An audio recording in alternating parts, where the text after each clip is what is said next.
bersama dengan Biro Kajian Sosial dan Politik Bapak Muhammad Salim. Malam ini kita membahas tentang apa sih itu malam Lailatul Qadar dan bagaimana cara kita mendapatkannya, dan apa sih kalau misalkan seseorang itu sudah mendapatkan malam Lailatul Qadar, dan tips untuk mencari malam Lailatul Qadar itu seperti apa? Monggo Bapak Muhammad Salim. Baik, terima kasih. Assalamualaikum warahmatullahi wabarakatuh. Terima kasih untuk Anda semua tim kreatif BKP RMI. Selamat berjumpa kembali di acara Safari Ramadan BKP RMI Kabupaten Banyuwangi.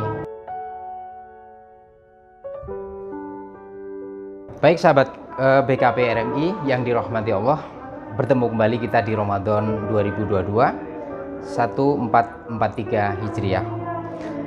Sahabatku yang dirahmati Allah, malam hari ini saya selaku Biro Kajian Sosial dan Politik di BKP RMI Kabupaten Banyuwangi.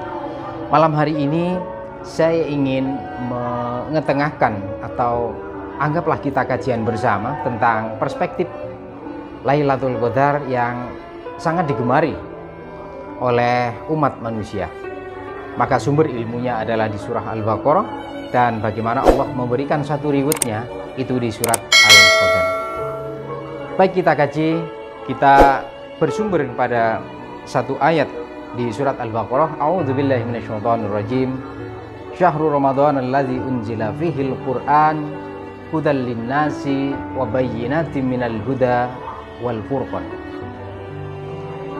Jadi Allah menurunkan Al-Qur'an itu di malam hari yang semua ulama bersepakat bahwa Al-Quran diturunkan di malam ke-17 di bulan Ramadan.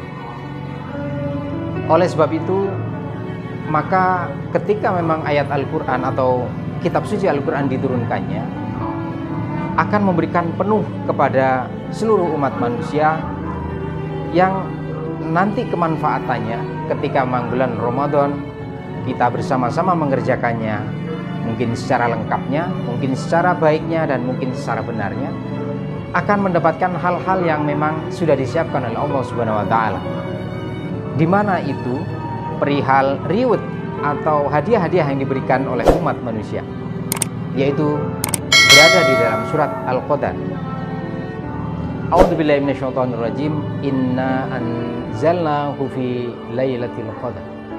Wa ma adraka ma lailatul qadar. Lailatul qadri khairum min alfi syahr. Tanazzalul malaikati warruhu fiha biizni rabbihim min kulli amr. Salamun hiya hatta matla'il fajr. Baik sahabatku BKP RMI yang dirahmati Allah, jadi malam hari ini kita akan bahas malam Lailatul Qadar itu, yang saya ambil tiga perspektif atau tiga sudut pandang atau tiga makna yang nanti kita akan pelajari juga. Dan apa tiga makna itu? Tentunya dari mana saya ambil rujukan ini? Rujukan ini saya ambil dari Tafsir Al-Misbah yang juga menjadi kesepakatan beberapa ulama-ulama. Di situ Al-Qadar dijelaskan bahwa memiliki tiga arti. Yang pertama, Al-Qadar sebagai penentuan. Yang kedua, Al-Qadar sebagai kemuliaan. Dan yang ketiga, Al-Qadar sebagai suasana yang sempit. Dan apa ketiga-tiganya itu? Sebelum kita bahas, kita minum kopi dulu. Bismillahirrahmanirrahim.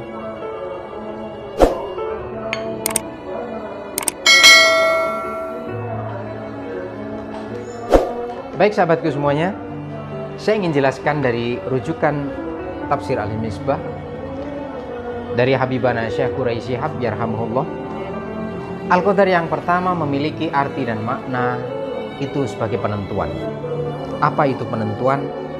Penentuan Allah menurunkan bahwa Al-Quran diturunkannya pada malam 17 Ramadan. Tentunya hal ini sangat relevan ketika manusia diwajibkan untuk melakukan puasa atau melakukan pembersihan pada dirinya, agar ilmu-ilmu Al-Quran ini bisa terserap dengan proporsinya. Untuk Al-Qadar yang kedua mempunyai makna atau arti itu sebagai kemuliaan. Apa maksud dari kemuliaan ini? Allah Subhanahu wa Ta'ala memberikan kemuliaan kepada siapapun manusia yang di bulan Ramadan itu mendalami, mengkaji, dan mengamalkan semua apa yang dilakukan di bulan Ramadan.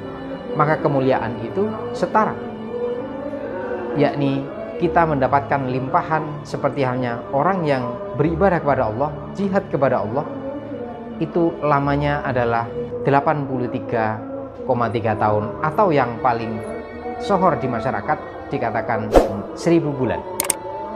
Maka bisa kita bayangkan kalau kita di usia Rasulullah SAW itu mempunyai standarisasi misalkan 63, 65 atau 70 tahun.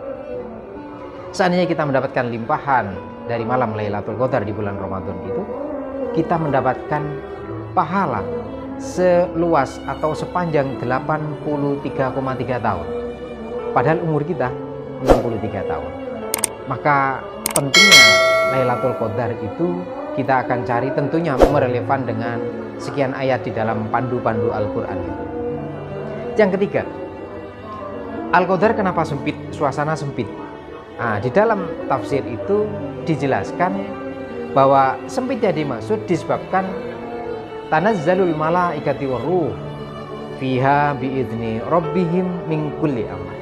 Jadi malaikat Jibril diperintahkan oleh Allah untuk menurunkan, untuk turun dalam mengurusi semua hal yang diurusi manusia.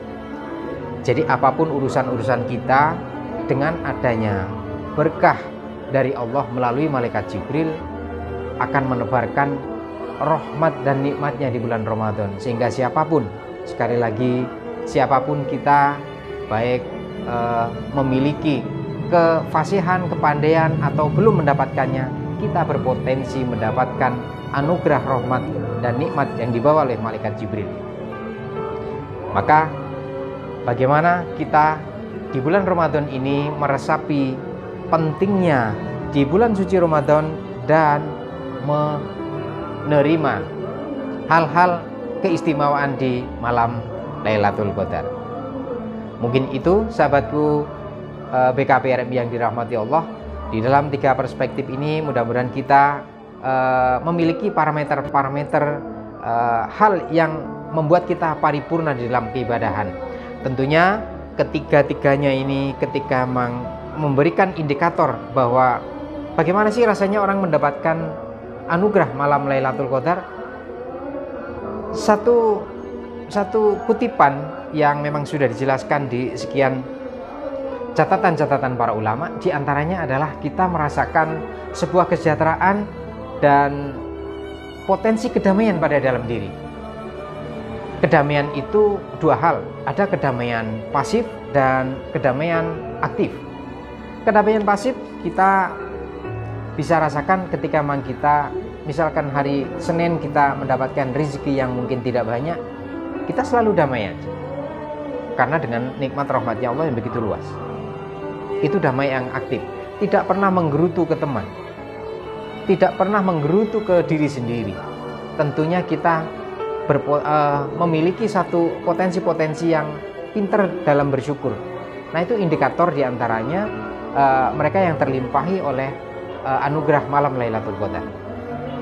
Lalu kedamaian di eksternal atau kedamaian yang aktif, tentu dengan kedamaian diri yang sudah ada, mampu memberikan satu bukti kepada sesamanya, baik tolong menolong maupun apa yang di situ ada, ya boleh dikatakan infak.